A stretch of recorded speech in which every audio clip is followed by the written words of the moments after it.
And we are live. Ladies and gentlemen, welcome to Believers Talk. My name is Joe, and welcome to our regular Thursday night live edition of Believers Talk. Guys, my name is Joe. If you're new to this channel, please be sure to remember, hit that subscribe button if you haven't already subscribed.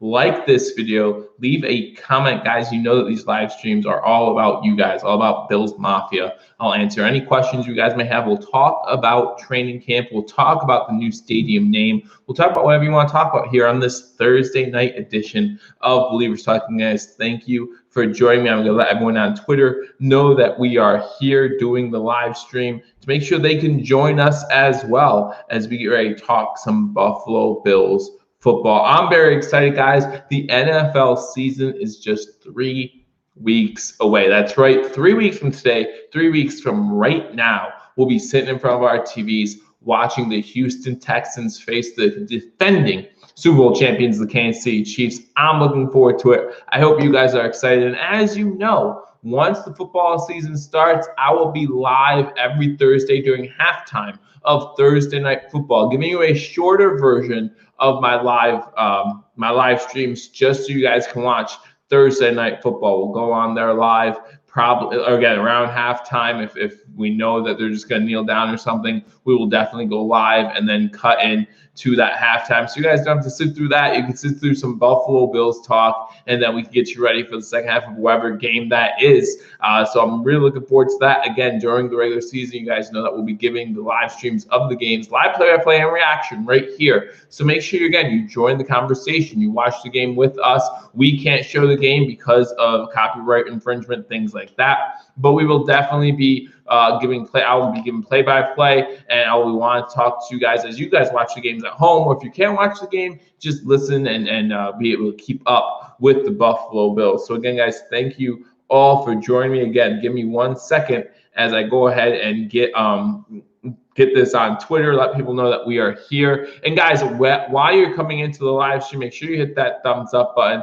And again, share this video if you haven't done so already. Let people know that we are here and that we are talking Buffalo Bills football. We're talking about who's trending. Hey, Scott, good to see you in here. Talk about who's trending, who's on an upward trajectory in the early days of training camp, and who are we hearing things from, but they're not good things, right? Who is trending down? And we have some people on this team that are trending down. And I know, there's part of you that says, hey, it's the 4th day of training camp. Let's give them a break. And we should, right? We don't know enough about these players yet to know what they're going to give us. However, obviously the Buffalo Bills coaching staff wants to see things in a hurry. We saw what happened to Vedvik just yesterday, right? The Buffalo Bills released one of their punters already and signed a new punter. So that is constantly being looked at. Player personnel is constantly being looked at by front office and coaching staff. And if they don't feel like you're up to snuff, they will find someone who is. So I'm really happy to see that with the Buffalo Bills.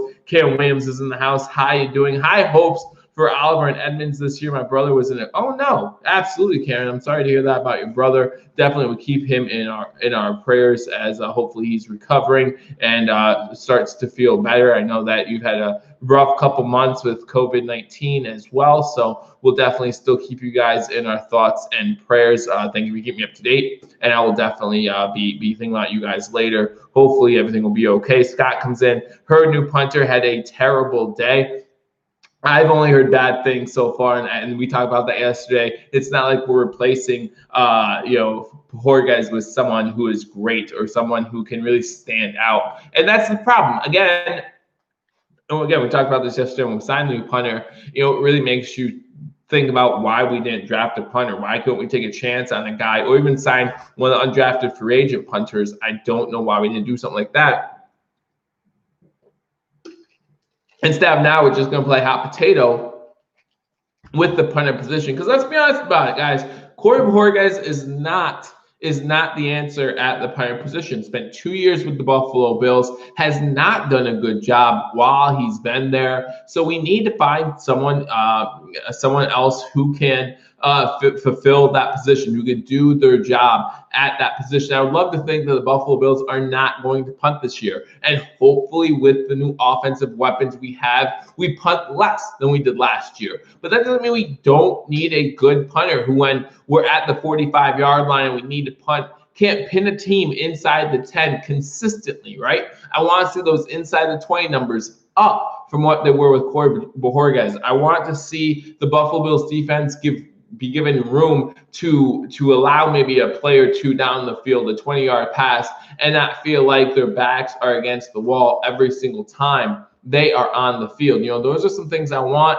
I want to see a punter who can, again, maybe get good hang time on a punt when he does have to punt from his own end zone, because it's going to happen. Get good hang time on a punt so the return team can get down, or the return team can get down there and tackle the guy before he gets off a big return. Something like that. It's the little things like that I really need to see on my punter. I did see a couple punts on video of the new punter of Edwards today, and he just wasn't getting any hang time on his punts. Just nothing looked good for Edwards today from the punting position. So again, we're going to keep the Buffalo Bills coaching staff, the organization is going to keep looking at that punter position, find some punters that may be available for the Buffalo Bills to pick up. I said this yesterday in the video. I think the Buffalo Bills may still be looking there for other talent, and I think we might see the Buffalo Bills drop another punter or two and pick up another punter or two before the end of training camp. Scott Blakely says the rookies are looking good so far.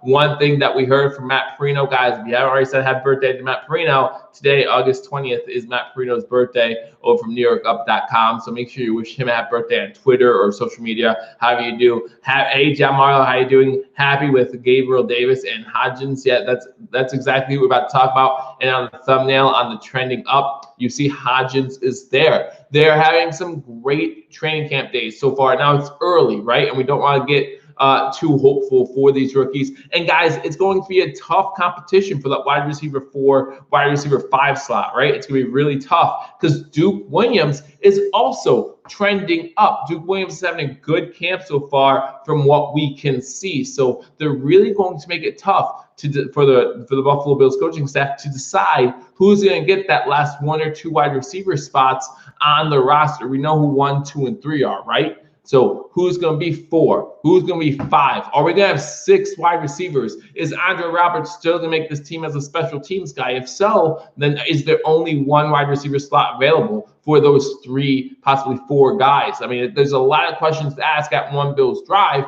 and luckily they're good quandaries to be in, right? They're good decisions that have to be made. And you Buffalo sports fans, listen to this. Duke, listen, if you've been a fan of the show, you know that I really gave Duke a hard time. And I still give Duke a hard time. I still expect a lot out of him if he plans to make this team. But he's had a good training camp so far. He's made some tough catches. He's made some big plays, some good plays, some sideline catches. Unfortunately, we only get to see what the media can provide, and the media is limited this season due to COVID-19, due to some restrictions from the NFL and from the Buffalo Bills. So we can only see those things. However, from what we've seen, Duke Williams has looked pretty good. Scott Blakely says, I really think they're keeping 7 wide receivers and 3 tight ends. That would be a lot. I don't know the last time the Buffalo Bills carried over 7 wide receivers, but when you have a deep class of wide receivers like we do, it's very possible. And you consider the fact that we added 2 more roster spots to the roster, right? It's a 55-man roster instead of 53. Maybe one of those extra roster spots do go to wide receiver. Maybe you do have Andre Roberts, but he's mainly your special teams guy. And then you have 6 wide receivers that you can choose from who can really mix things up. Angry Buffalo sports fan, I'm a Duke fan, but I want to see one of those big body rookies make it on the team. Absolutely. I want to see one of those big body rookies make the team too. And Hodgins, man, what a great catch he made the other day over 2 corners. I think it was on Levi Wallace. Made a good catch there. Really happy to see his progression. Everyone who you talk to from Buffalo Bills media has said that he really seems comfortable. He really seems like he is a good fit for the Buffalo Bills. So I really want to see continued improvement from Hodgins. I think that's a great first step. And that's what these are, guys. They're first steps. So we don't want to get too high on people. We also don't want to get too low on people. What's scary about today's practice as others are joining. So Buffalo Bills fan, welcome. Welcome to the live stream. Thank you for joining me, John Marlowe. I'd rather have 7 wide receivers, 3 tight ends, 3 running backs, and who is going to win the fullback battle. What if I'm going to tell you this, and we're going to talk about some of the position battles and who's ahead right now in those position battles. But what if I were to tell you that there might be a possibility that no one wins the fullback battle and we carry 0 fullbacks, right? What if we release both of those fullbacks? Remember, we're only one of a dozen teams or so that still carry a fullback on our roster. So it's not like there's fullbacks on every single team. Now, Buffalo is a run-heavy team, a run-first team. So that for that reason alone, you might want to keep a fullback. But what if we keep 7 wide receivers? What if we keep 4 tight ends instead of 3?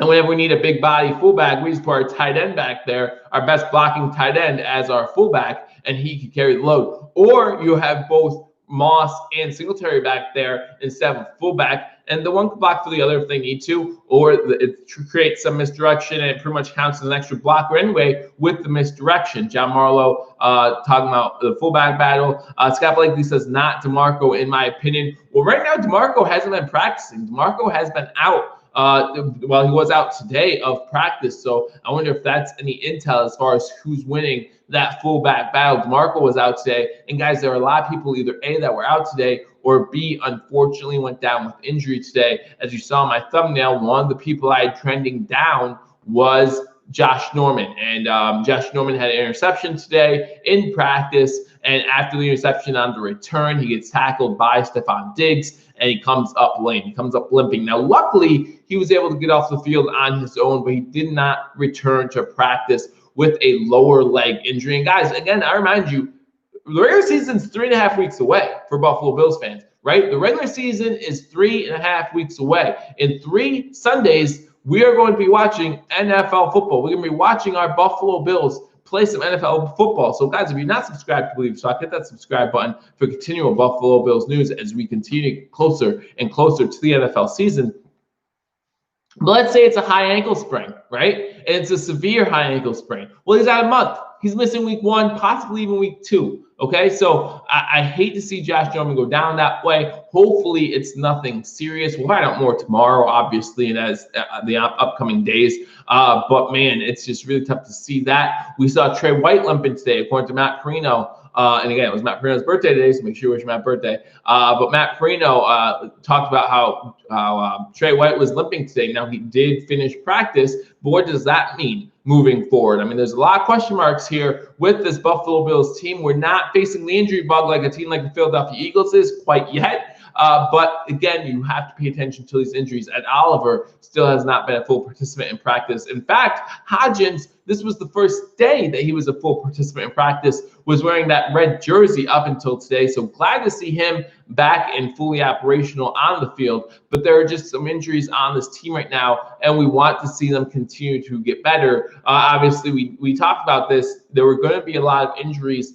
or people sitting out of practice going into training camp, but we thought it was mostly going to be for rest. The fact that we're seeing hip contusions, the leg injuries, things like that do not bode well early on for this Buffalo Bills team. We want our team to be at a full 55-man roster come September when we play our first game against the New Jersey Jets.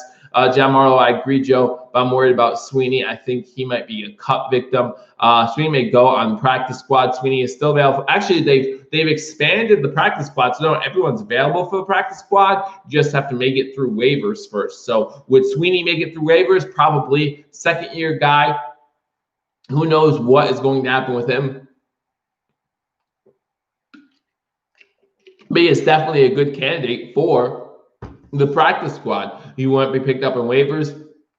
Have an extra tight end, Tyler Kroft, injury issues. So if you want to put a tight end on the practice squad to cover for Tyler Kroft, you can't trust Lee Smith worth anything. So there are plenty of good reasons to make sure you put a tight end on the Buffalo Bills practice squad. You keep Kroom, you keep Kroft, and you keep Knox, of course, and then you maybe keep Sweeney on the practice squad. Might be a good fit there. But there's plenty of situations. There's plenty of ways The Buffalo Bills can do this, and I'm sure the coaching staff is continuing to evaluate these things as they happen. But I do want to talk about another player trending down and another player trending up, because you see one play and it really defines what both these guys are doing, in my opinion.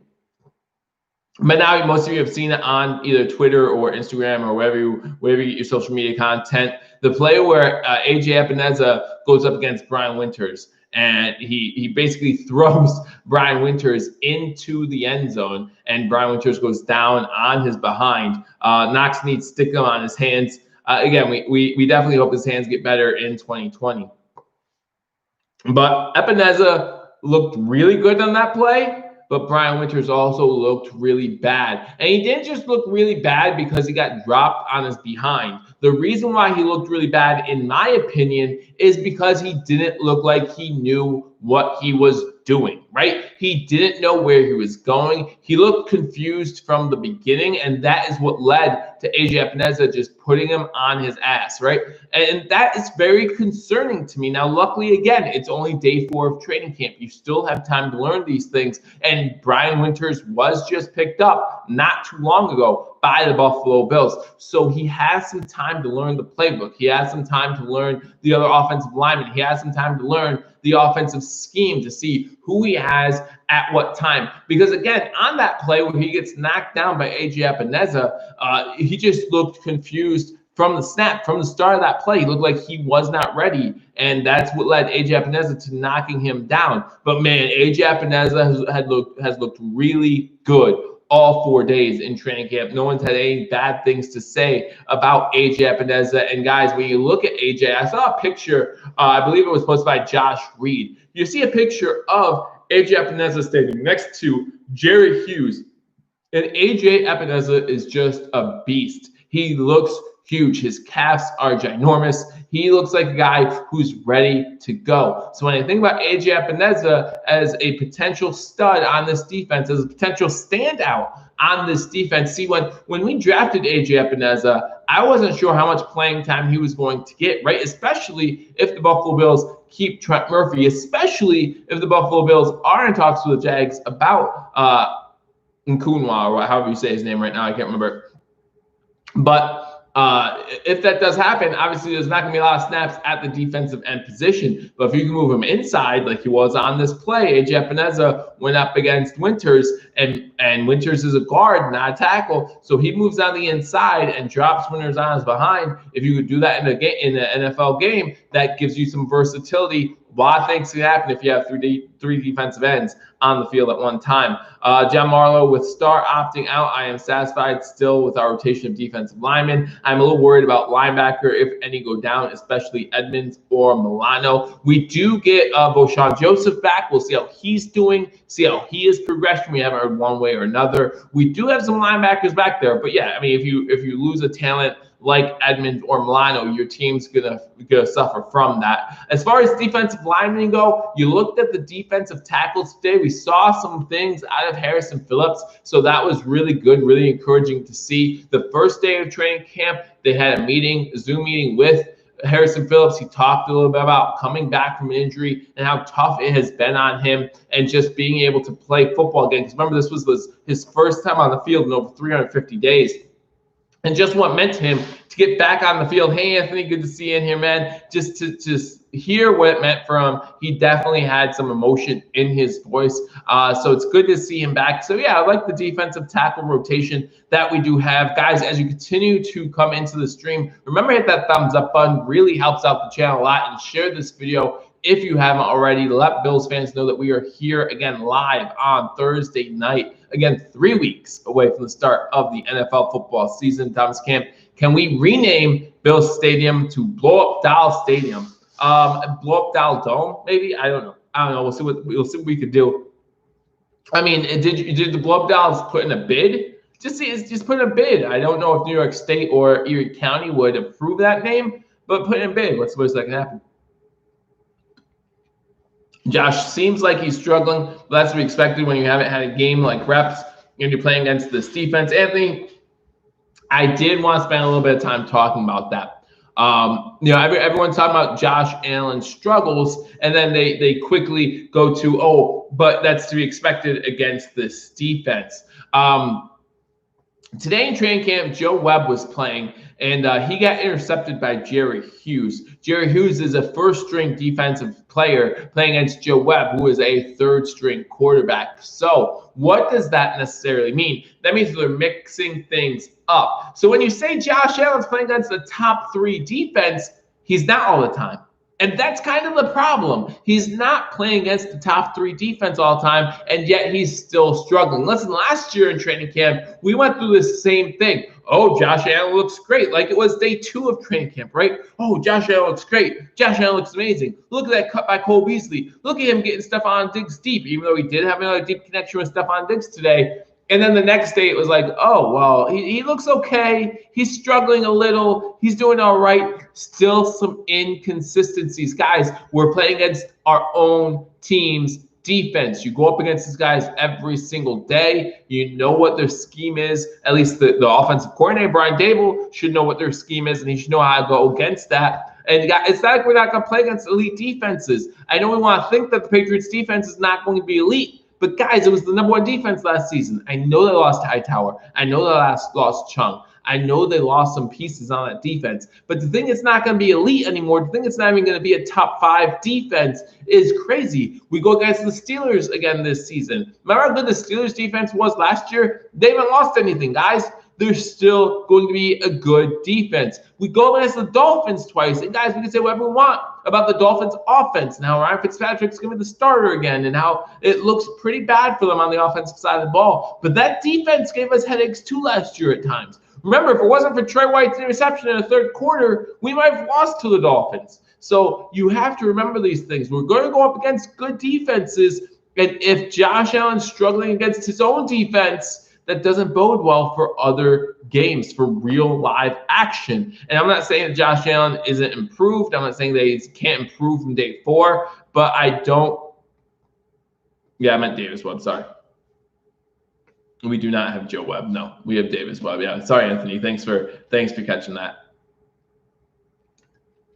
But if Josh Allen's going against our 2s and 3s and struggling, we have problems. Houston, we have a problem. And so let's not just mark it off and say, oh, he's playing against our top 3 defense. He is at times, and so you can understand the struggle. But also at times, he's going up against our 2 and 3s. According to reports today, Trey White got beat for a touchdown. It wasn't Josh Allen who threw the touchdown. It was Davis Webb. Davis Webb threw a touchdown to, I believe it was Isaiah Hodgins, who looked really good today. Again, one of those guys who's on the rise. But it was against Trey White. It was Webb. So obviously they're mixing up offenses and defenses. 1s are not always going up against 1s. 2s aren't always going up against 2s. And 3s are not always going up against 3s. And speaking of Tre'Davious White, I have him trending down. And again, listen, we're only 4 days into camp, and there is plenty of time for him to continue to succeed as the player that we've known him to be for the past 3 seasons. I'm not saying that I'm worried about his production during this season, but between that touchdown allowed to Isaiah Hodgins, how many touchdowns did Trey White give up last season? 0. And he gives one up to Webb, to Hodgins today. I just don't understand that. And luckily it's training camp. There's still plenty of time to grow, but I just don't understand how that happened. And plus, as was reported by Matt Perino, he did look like he was hobbled a little bit in practice. He did finish practice today, so hopefully that's a good sign. But between the injury and allowing a long touchdown, and maybe the 2 are coordinated correlation there. But between those 2 things, that's why I have Trey White trending down right now. Hopefully he can get all back tomorrow. And guys, listen, again, we're only in day 4. Tomorrow we could see a completely different team out there, right? Tomorrow our offense could come out, steamroll the defense, and then all of a sudden all these conversations change a little bit, and we just say, hey, one guy gets another guy, it's fine. One day it's this team, one day it's another team, that's fine. One day it's the offense, one day it's the defense. Obviously, there are going to be some days your offense comes out smelling like roses. There are going to be some days where your offense comes out smelling like shit. So hopefully, especially going against a defense as good as ours, I'll agree with that. So hopefully tomorrow is a completely different day. Hopefully tomorrow we can get some good offense going, and hopefully we can see some more long passes to John Brown, who is a name we didn't hear much of from today, right? We didn't hear too much about John Brown today, so it makes you wonder if they went his way a lot. We did hear about that one long pass to Stephon Diggs. Cole Beasley still getting open, doing Cole Beasley things. So we'll see what happens tomorrow. We got the best QB of the draft. No one in the draft has stayed consistent, and now Josh has played a playoff game, a full season. Now he's touching up. John, you're talking about the remember that there is a NFL MVP quarterback that was drafted the same year Josh Allen was. Now, he wasn't part of the top 4 guys. He's not Rosen. He's not Allen. He's not Darnold. He's not Mayfield. But he was drafted at the end of the first round. And listen, I still have my doubts about Lamar Jackson. I'm not singing his high praises like a lot of people are. But he did win NFL MVP. He did have like 59 touchdowns last season to 10 interceptions. Something ridiculous. So, yeah, Anthony, that's exactly right. Lamar Jackson, as of right now, is the best quarterback of the 2018 NFL draft. Is John Brown expendable? Is he tradable?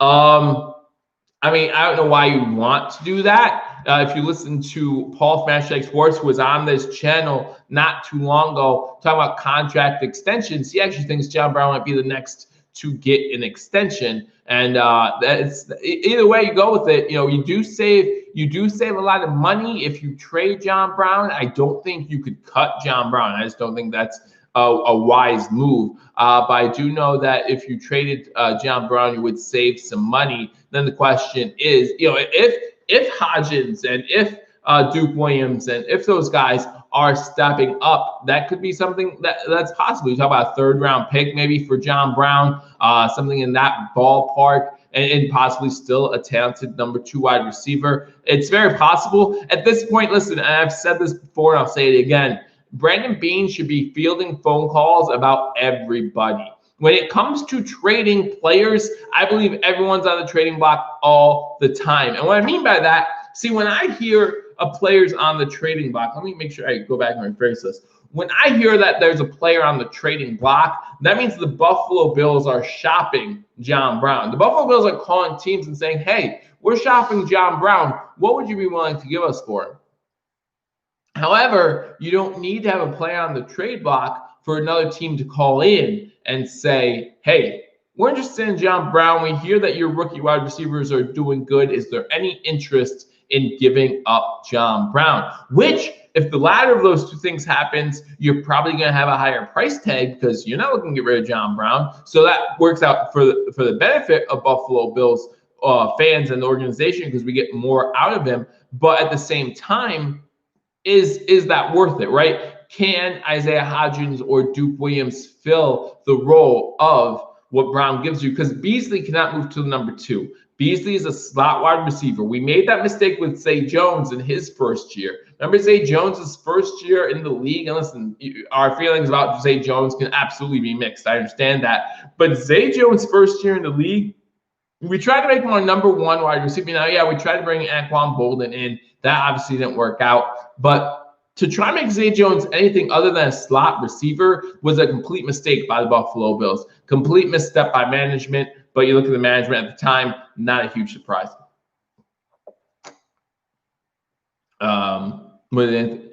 You can't deny that he's the best QB from that class at this point. And oh yeah, you can't deny that that Jackson is the best quarterback from the 2018 NFL draft class. Now, out of the top 4 quarterbacks taken, I think you can easily say Josh Allen is the best of those 4. And the reason why I say that is because I feel like Baker Mayfield digressed in last season compared to 2018. Sam Darnold, still a lot of unknowns with Sam Darnold, right? I know as Bills fans, we just like to trash the Jets. However, I do believe that Sam Darnold does have potential to be a good quarterback if he didn't play for the Jets, right? Adam Gase has that team on a downward spiral. I love it. I love seeing that. But I think Sam Darnold does have talent, and obviously we know about Josh Rosen, just nothing there.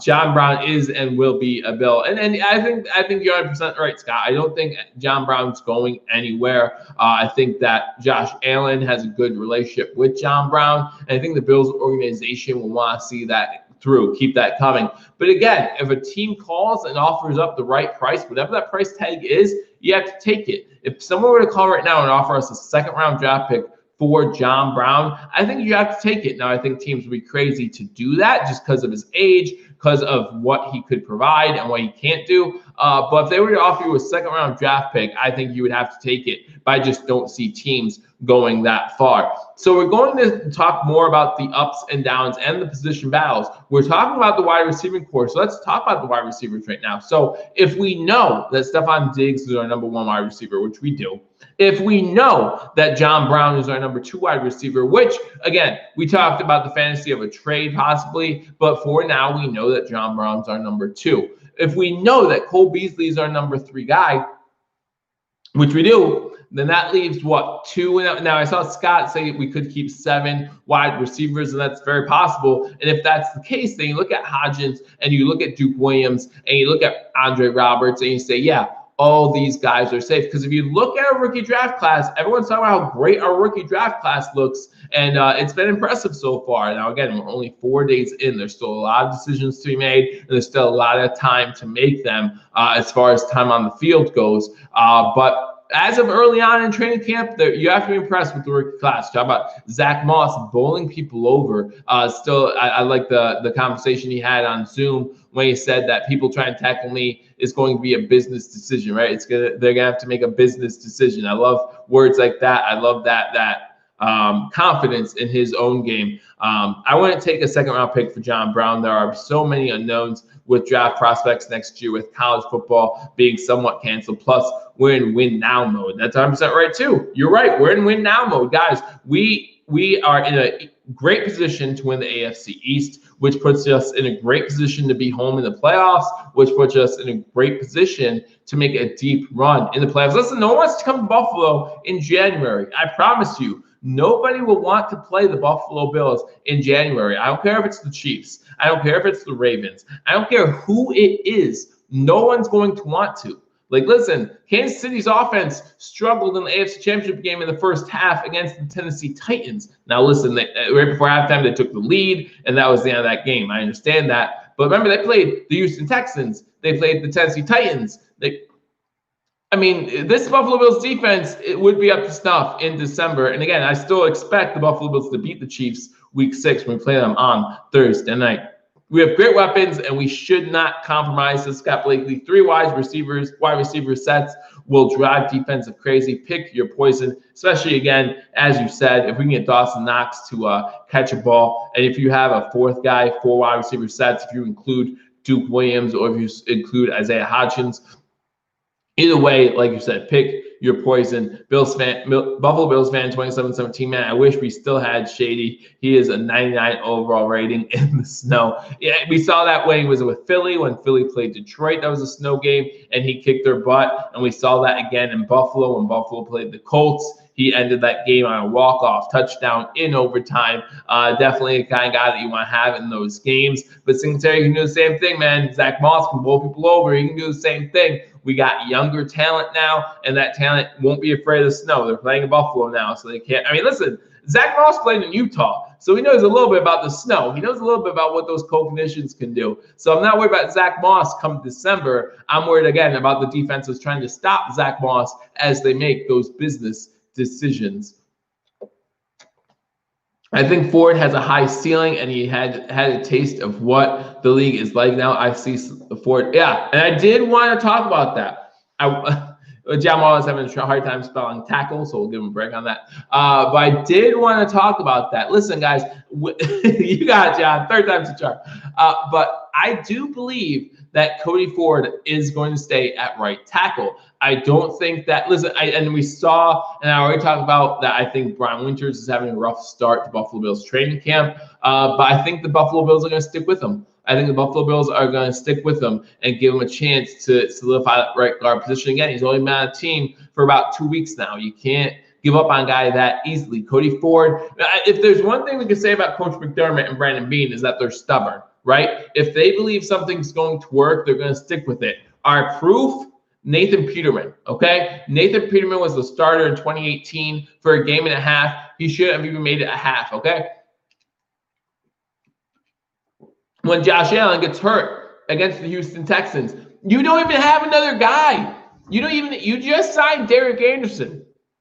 How is Nathan Peterman your only backup in that situation? I don't know about that again, but come on, you got to do better than that. So we know that Coach McDermott, Brandon Beane, this coaching staff, they can be a little bit stubborn. So when they put Cody Ford at right tackle, they plan on keeping him at right tackle. And it's going to take more than a season to prove them otherwise. It's going to take more. In a season where Cody Ford did not do terribly, and he could seem to do better and better as the year went on. That playoff penalty against Cody Ford in overtime was still BS, but those happen. Those things will happen from time to time. But I think Cody Ford held his own at right tackle last season. You give him another season at right tackle, I think he's going to surprise some people. I really think he's going to surprise some people. The only way he suffers, in my opinion, is if they don't solidify that right guard position. Again, with John Feliciano going out, that's a huge void right now. Hopefully, Brian Winters can get it together, and we can get a full offensive line, cohesive offensive line working for Josh Allen. Because from what we understand from today's practice, Josh Allen was on the feeling the pressure. I would say on the turf, but he wasn't because he has the red jersey on. Was feeling a lot of pressure from that defense. That defense was back there a whole hell of a lot, and that's not going to be good when the season starts. You stop reminding me of Peterman. I won't anymore. I shared a third pack with my blow-up doll, and now I have a buzz. Well, Thomas, I don't know what you're drinking, but I know a lot about your blow-up dolls drinking. So you got what, half a beer out of the whole thing. So I don't know why you're feeling anything, but yeah, I can understand. I guess like I said, maybe you hit a couple. Maybe the blow-up doll, which I'm gonna assume is a she, thought it was a 24 pack, so you hit 6 and you were able to drink those, but I'm sorry that you're feeling the buzz. Make sure, guys, that you hit that thumbs up button. If you're not subscribed, hit that subscribe button. Again, the football season's 3 weeks away. I'm so excited. I was saying that all day today at work, at home, no matter where I was. I went to get my hair cut, and I reminded them, hey, football season is 3 weeks away. I'm so excited. And you just don't think about it, right? With everything going on, you just don't think about it. And I'm just amped. I really am. And the return of Nate Peterman, the horror movie of the year, says James Sneed. Listen, we do not want to see Nathan Peterman back. We don't want to see him back. Get him away from here. Get him as far away from here. And you think about the news of Yannick Ngakoue, and the possibility is there, right? The possibilities of Yannick coming to Buffalo would just be unreal. You think about our defensive line. Now, the Buffalo Bills have the highest paid defensive line currently in the NFL. This would obviously only add to that. But at the same time, it would definitely be worth it. And as I believe Anthony said, we're in win now mode, right? We're in win now mode. So that means that we need to do whatever it takes to win now. And getting Yannick Ngakoue, as Greg Thompson from Cover One pointed out to me, we could get him on a rental deal. Basically 1 year, and it's a rental, and then by next year he's gone. So we don't have to worry about salary cap. We don't have to worry about things like that. We could just get Yannick Ngakoue for this season, even if the trade included. Hey, Truth to Hearts, good to see you in here. Glad that you could join me. Again, guys, thank you for joining me on this Thursday night live edition of Believers Talk, where we talked a little bit about whose stock is rising in training camp, whose stock isn't looking so good. You saw I always say Greg Norman. Josh Norman's picture on the thumbnail. Josh Norman got injured in camp today. Ed Oliver is still limited in training camp with a hip injury. There's still some injuries that we want to see get better. Tre'Davious White was limping, according to Matt Freno today, so we want to see him improve tomorrow. Hopefully we just see him maybe just walking around on the bike, whatever it might be. Even if he doesn't practice in camp, hopefully he could still be out there trying to get loose and stay ready for the football season. Jaguars ain't trading him in the same conference unless it's the Jets to ruin his career. They're gonna trade him. Whoever gives him the best offer, that might be the Buffalo Bills. I mean, right now, the Buffalo Bills gave up Trent Murphy for Yannick Ngakoue, and included like a third or fourth round draft pick. That would be the Jaguars' best offer, and I'd give that up in a heartbeat.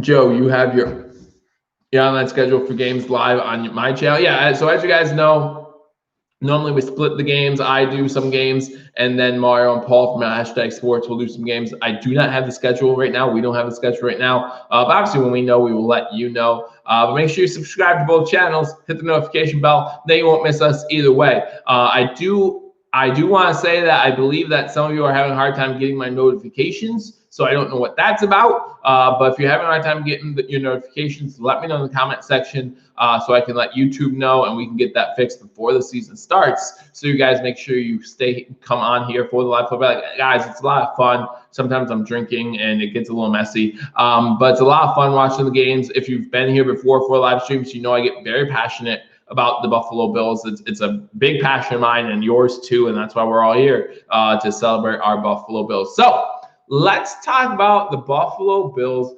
naming the stadium. So this morning, I did a video on it. This morning, the Buffalo Bills came out and they pulled a Washington football team move, and they said, oh, we need a new name.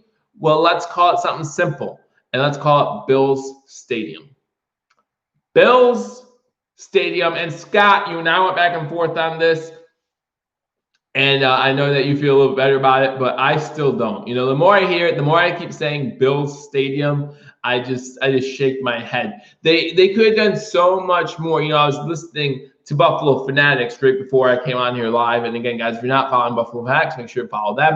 But I was listening to them right before I came live, because they go live at 9 o'clock. And they were absolutely right when they talked about a missed opportunity. The moment they said missed opportunity, and since I knew we needed a new name, I've said it on here actually before, the first person that came to mind was Pancho Villa.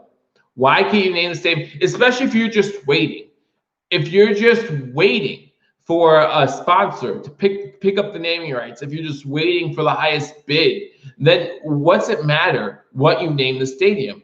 Name it Pancho Villa Stadium, and boom, you already have the decals ready to go, right? Because you had that game last season. We brought Ezra Castro's family in, and you did that the memorial for him, and it was amazing. And so you have all the stuff ready to go. You don't need to paint anything. You don't need to do anything like that. Just memorialize the guy, one of the biggest people of Bills Mafia ever, right?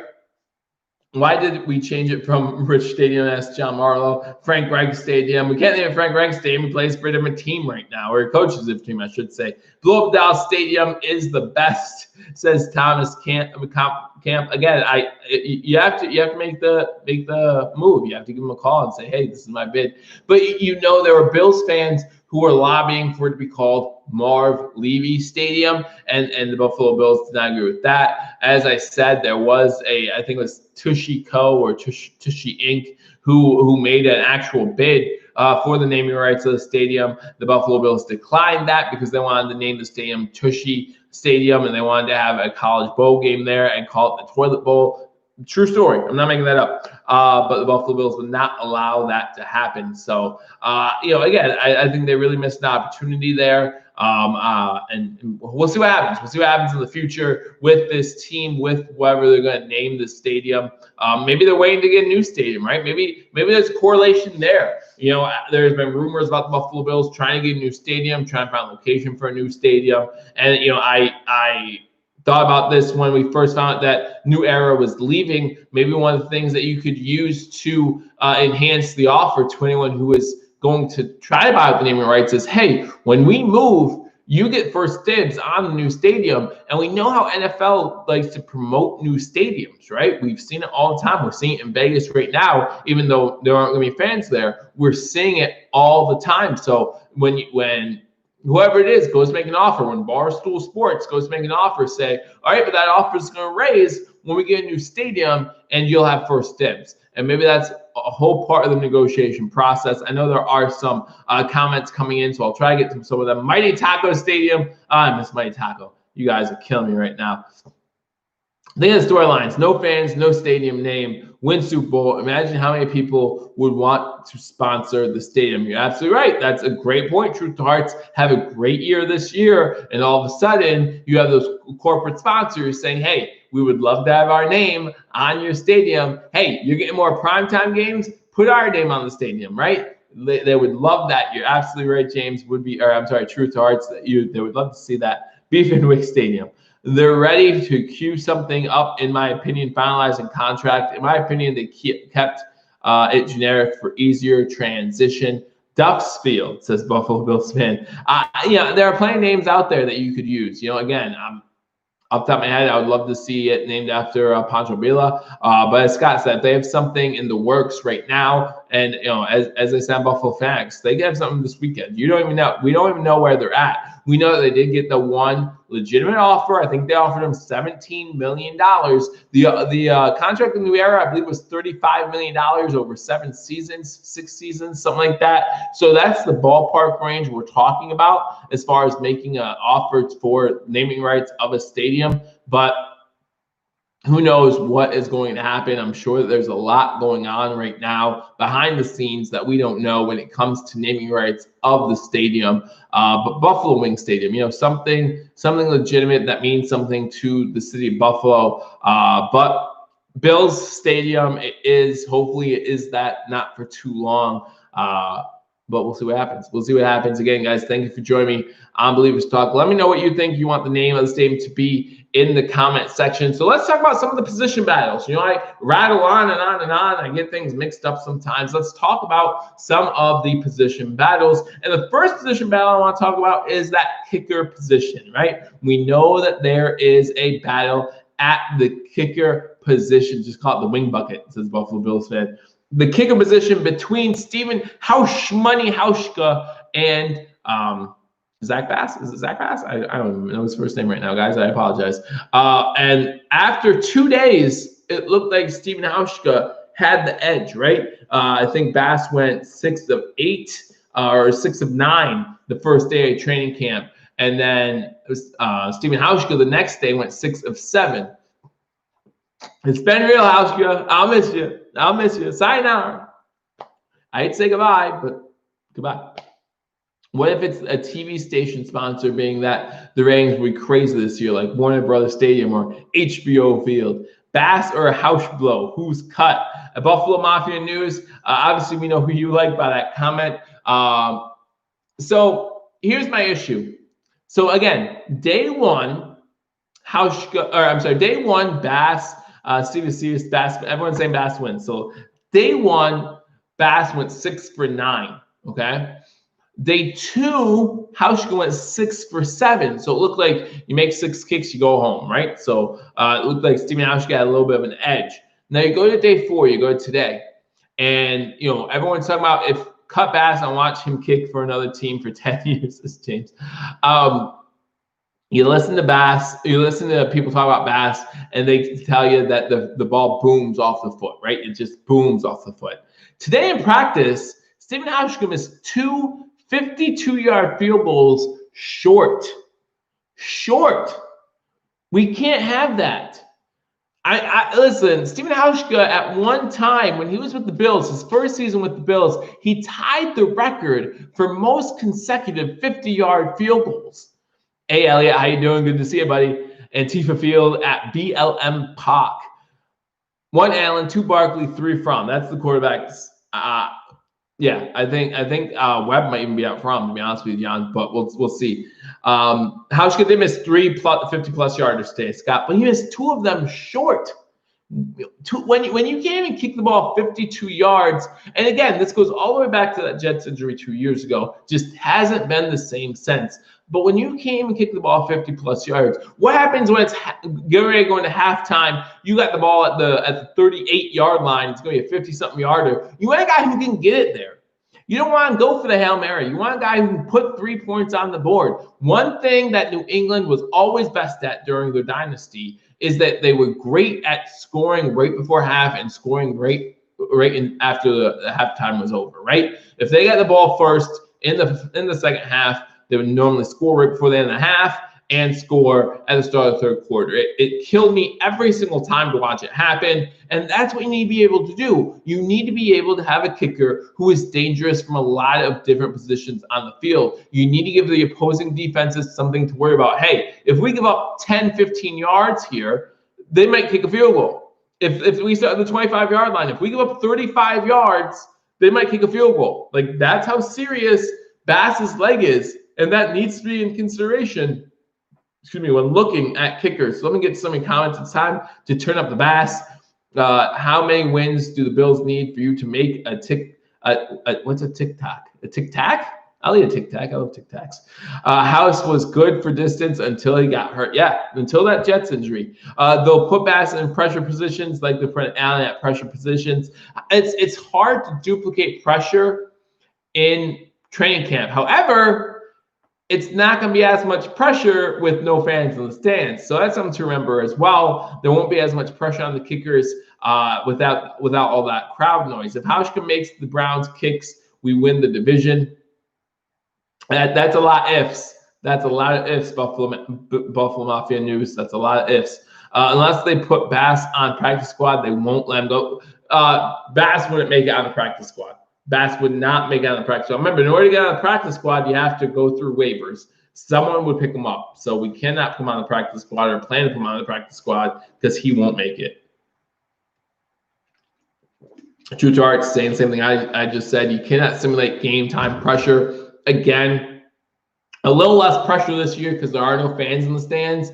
But still, the clock is not your friend sometimes when you're trying to kick those field goals and you still in your head know, hey, if I make this, we win. If I miss this, we lose. Or how important that field goal was at that time. You still know how it is. If we put Bass on the practice squad, he's gone. If we put Hauschka on the practice squad, I think he's safe. And with the new practice squad rules, we can add people like Steven Hauschka on the practice squad. Elliot, I think he's safe to start the season, but as soon as kickers start to fall, as soon as kickers start to struggle, because that happens every year. Every year there are kickers that struggle and teams are looking for a kicker. As soon as that would happen, someone would come get Steven Hauschka. He's that much of a veteran. He's that guy that you want on your team to kick those 35-yarders. He's still money from inside 40. Still money inside 40. But we need someone who can kick it longer than 40 yards. So we can protect Bass on practice squad. We cannot. Watch one of the kickers will get injured to basically secure them. I don't want to see that. I want the best kicker to win. Here we go. September 13th, CBS. Welcome to blow up Dallas Stadium. Thomas, I'm telling you, I like it, but you don't got to convince me. You got to convince the Gulas. You got to convince Erie County. You got to convince the state of New York. And you got to convince those blow-up dolls. You know, those blow-up dolls have to agree to it. And sometimes those blow-up dolls, they can be really stubborn. And you probably know this better than anybody. You can only protect one practice squad player. Yes, correct. Would you want to use that on a kicker or one of our wide receivers? John Marlowe already come up with score predictions. Guys, I will be doing a prediction video. You know how I do that every season. I'll be doing a week-by-week prediction video going over every single game, giving you my picks both straight up and against the spread. You all know how much I love to gamble. So I'll be sure to give you those every single Wednesday this year, just like I did last year. At least I'll try. Who knows how anything will go. It's better than the Pagulas Playhouse. Maybe. But remember, if it's anyone's playhouse, it's Kraft's playhouse, right? Kraft would be the one to name his statement playhouse of anybody. So Pagulas, you know, I like the Pagulas. I'm happy with what they're doing in Buffalo for the Bills. Would love to see that kind of success transfer over to the Sabres, but that's just not happening right now. But it could happen in the future. Who knows? Who knows what's going to happen with the Sabres? I don't like to talk about the Sabres too much because it just hurts my heart.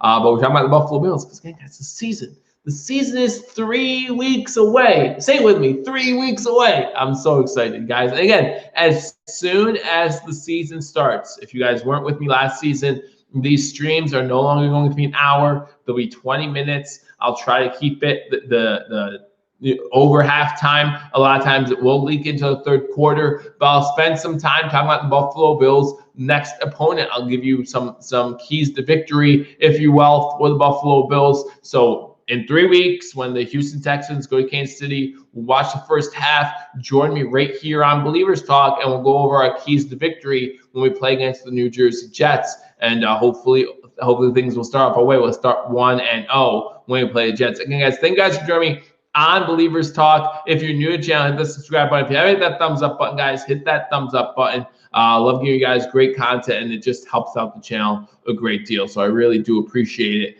Jamal, anything happens first week because no one has footage of anyone first week. Thank you, Elliot. Well, so here's the thing. There is footage out there, right? I mean, we watched the Buffalo Bills, and there's footage out there. It's not a lot, but there's definitely footage out there. But I see what you're saying as far as NFL teams are making so many rules, right? Like right now, the people in media who go to One Bills Drive, they cannot post on Twitter or anything like that unless the Buffalo Bills are live streaming the practice, right? Unless the Buffalo Bills are taping practice, the media cannot tape anything. So when Stephon Gilmore goes out and he talks about, oh, thank you guys for showing me the plays or whatever he was saying on Twitter, trying to talk trash. First of all, we don't play New England to week 8. Okay, week 8. You'll see our playbook by week 8. I promise you that. Okay, Dable might have 1 or 2 tricks up his sleeve, but you're going to see most of our playbook by week 8. So stop talking about how we're showing you our plays. Okay, you knew what John Brown was doing last year when he burned your DB. You still couldn't cover him. So I'm not worried about that. Now you're going to play a true number 1 in Stephon Diggs. Good luck with that. I think that Stephon Diggs is going to make you look really bad very often. So I'm really looking forward to that matchup. Why are you guys talking about ham sandwich? I don't understand. How do you guys get to a ham sandwich? And what's wrong with ham sandwiches with mustard? I don't understand. Scott Blakely, it says you can protect 4 practice squad players. Just looked it up. But again, do you want to waste those 4 on a kicker? Would be the key question. If you trust Tyler Bass, see, the thing is, with a wide receiver, let's say with a running back, with a offensive lineman, you have more than one of those things, right? If you keep a wide receiver, it's not saying you don't trust your other wide receivers. It's saying, hey, one of you goes down, we need someone to step in. With your kicker, you're hoping your kicker doesn't get hurt. So the only reason you'd be keeping a kicker on your practice squad is kind of saying, hey, you're our kicker, but we don't have confidence in you. It's kind of like having a QB competition going into the regular season. You're the starting quarterback, but don't mess it up. We're watching you. Is that you'll have more pressure? Hey, Daniel, how you doing? Good to see you. You'll have more pressure on your kicker that way. And listen, a kicker is going to have you don't want to put more pressure on a kicker. Listen, I think being a kicker in the NFL is one of the easiest jobs to have in football or in sports. But the one thing that they struggle with is pressure. Okay, so let's try to keep as little pressure as possible on the kicker and let him go out and do his job. So do you want to waste 1, even if it's 4? I'm not sure. But even if it is 4, if you can protect 4, do you want it to be a kicker? We save $2 million if we cut Hauschka. Correct, we do. Honestly, all drafted rookies should have been protected this year. I don't know about that. I mean, you're talking about, for some teams, you're talking about 13 picks. And that becomes the problem with saying that is, okay, our 6 draft picks is not the same as New England's 13 draft picks. So New England gets to keep all 13. We only get to keep 6. You can see why that's a little bit unfair if you are a Buffalo Bills coach. You say, hey, why do they get to keep 13? We only get to keep 6. Now, if you say you should be able to protect the amount of players that the team with the most draft picks, right? So let's say New England had the most draft picks at 13, which I believe they did. Then every team gets to keep 13 players. Then I can understand that. But again, you can't just say, hey, all drafted rookies are protected because teams have different number of draft picks, which would need to lead to different number of players, which would lead some coaches saying that's unfair because remember, those 13 draft picks are all on the Patriots right now. So they go on the practice squad. They know the playbook already. Where the Buffalo Bills, let's say they need that 7th guy, we go out and get somebody. They need to learn the playbook in a week. Learn that playbook in a week. Learn the offensive scheme in a week. And so that brings a lot of beneficial things to the New England Patriots if they are able to do that, because you know how much the league doesn't like to help the Patriots out. But still, that would be where I sit on that one. We are putting our cut money for Trey White and for our Trey White and Matt Milano fund. I'm not sure if we're going to see anyone else extended before the season starts. Be interested to see if once the season starts, what happens. So for whatever reasons, I got wings from Domino's today, and I feel so bad for people who don't live in Buffalo. Thank you for the reminder, Buffalo Bills fan. I was actually thinking today while at work, man, I could use some good pizza and wings right now, but damn it, I live in Lancaster, Pennsylvania, and guess what? The Amish don't do well. The Amish can cook good. They can. Listen, I'll bring you some chicken corn soup. I'll bring you some shoe fly pie. We'll have a good time. It's not that bad, okay? But they don't do pizza and wings. Okay? They just don't do pizza and wings. I'll bring you some what are those called? I don't know what they're called because those whoopie pies. I'll bring you some whoopie pies. You guys, if you don't know what whoopie pie is and you like desserts, you're missing out there. But they don't do pizza and wings. So unfortunately, I miss out on that. That was a bold strategy.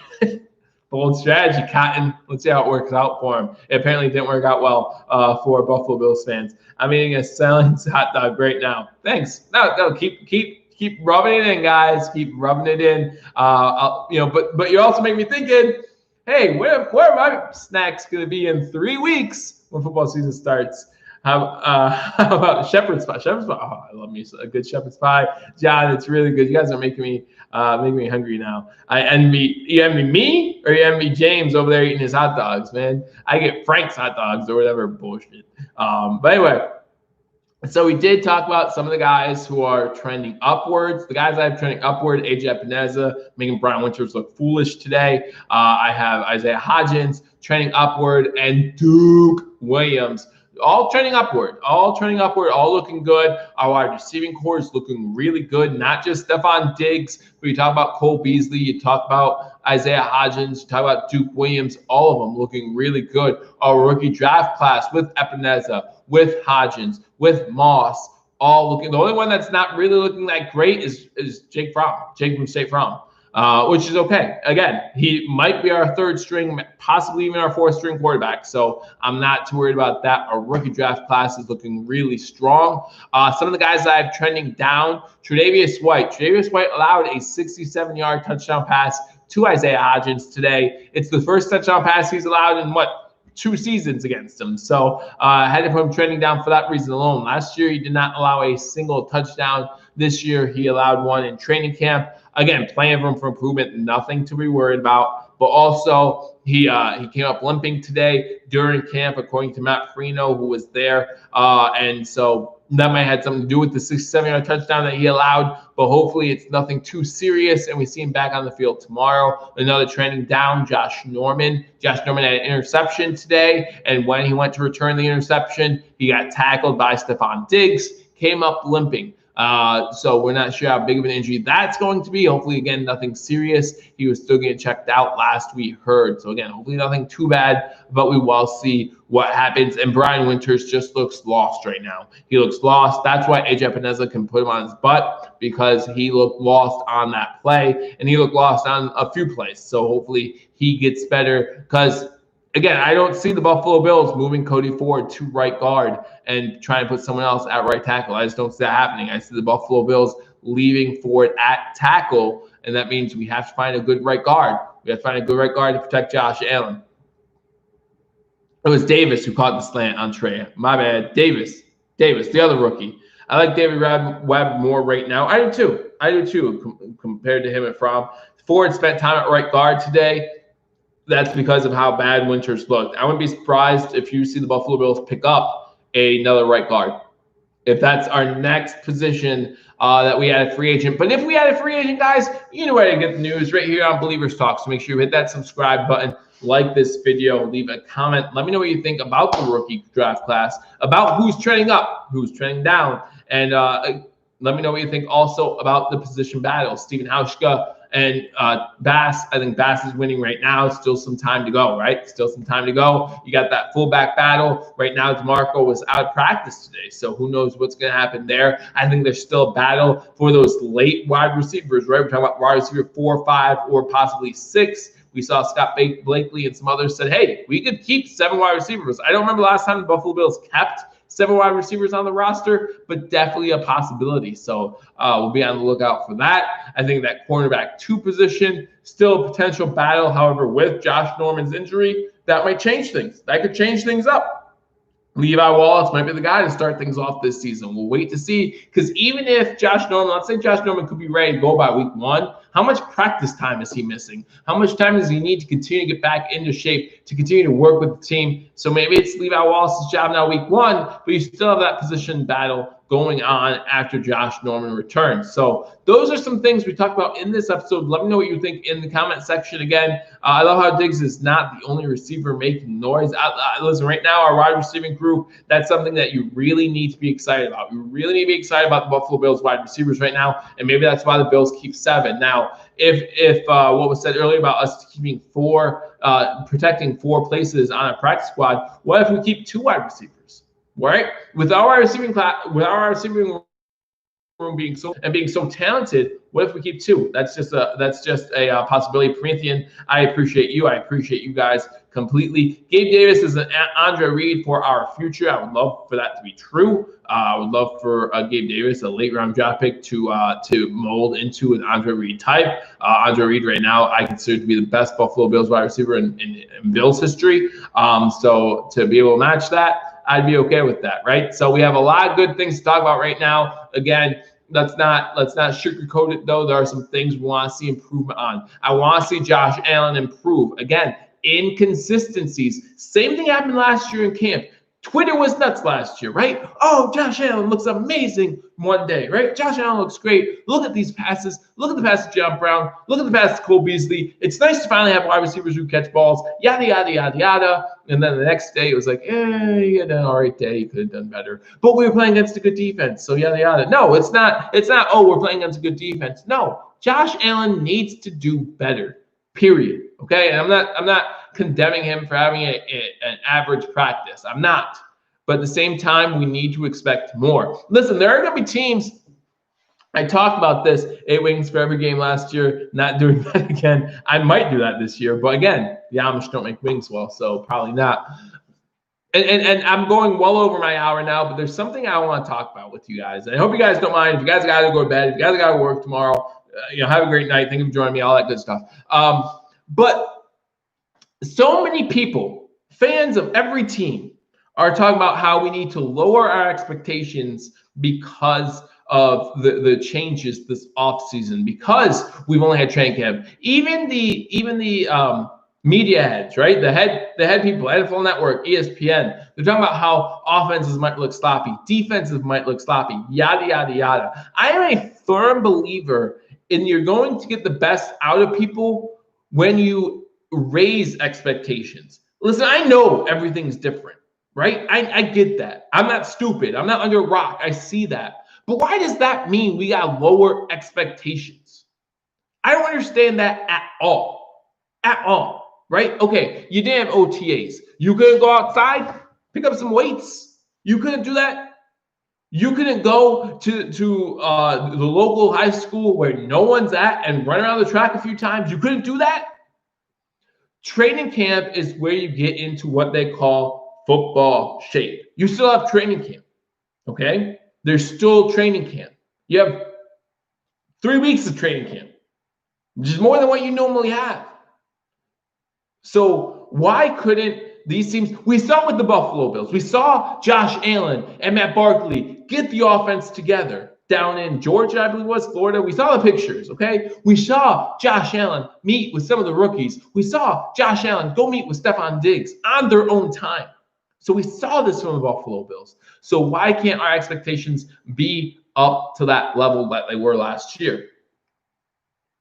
Learn to make my own wings. That might be something to look into. Why can't we expect the same things we expect? I still have full expectations. I don't expect our defense to be in a slump to start the season. I don't, because I shouldn't. There's no reason to. I don't expect their offense to be in a slump to start the season because there's no reason to. No reason. Okay? You're a professional athlete. You're not a high school kid who's at home playing video games and all of a sudden it's like, oh, high school football's back. Cool, let's do that instead. You get paid millions of dollars. My expectations aren't lowering for you. They're not. My expectations are where they're at. So I want Josh Allen to improve, just like we talked about pre-COVID, right? I expect that. I expect a division. I expect the home field playoff game. I expect the playoff win. I expect all of it. My expectations to start the season have not changed one bit. And yours shouldn't either. So again, I know I went a little over an hour. I appreciate you guys sticking with me and hanging out with me for just a little bit. If you haven't already hit that thumbs up button, hit that thumbs up button. And again, join me every single Thursday as we go live. I look forward to seeing you guys every single week. I'll be live with breaking news. There's going to be plenty of breaking news between this week and next week. I'm on Yannick Ngakoue watch just like everyone else. So when it happens, if it happens, I have you covered right here on Billievers Talk. So again, guys, thank you for joining me for this edition of Billievers Talk. That's why Allen needs the heat every day. McDermott in his ear, every practice. McDermott, Dable, everybody in his ear. Diggs should be in his ear. I look forward to talking to you all soon.